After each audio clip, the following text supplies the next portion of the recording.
Berkeley said everything is mind. Well, now we have a new metaphysical view. Everything is information. It's all bits. Deep down, it's all bits. It from bit. Everything that exists ultimately comes from bit. So it's a beautiful metaphysical view. Now we have to evaluate it and figure out whether it might be true. Yeah. Well, how do we do that?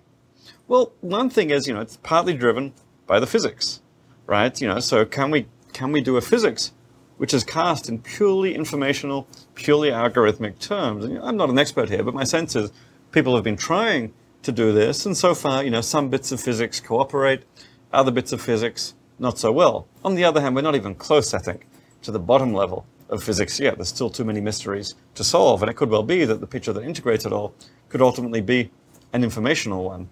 Yeah, the question, of course, is the information something that represents reality?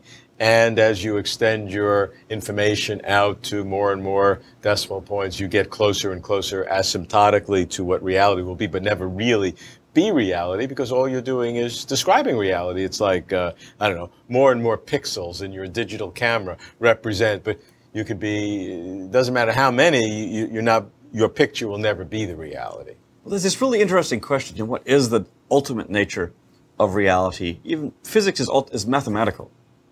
It describes entities, it gives mathematical, numerical characterizations of them, how they relate to each other. And you really want to say, but what are those numbers about? Is there ultimately some fire out there, some consciousness, some stuff that this is measuring? Well, that's one view. There's something out there that all this stuff is talking about. But another view, a more radical view, is reality is mathematical.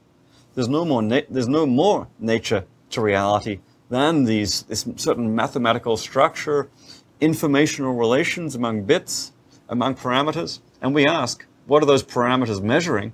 What's the underlying reality? The answer is, that's the wrong question. All there really is a mathematical flux. I'm not sure I can make sense of that world. It seems to be a world that's ultimately insubstantial. It doesn't have enough reality to it. But on the other hand, maybe that's just a outdated, outmoded classical intuition, and we ought to embrace our new mathematical world.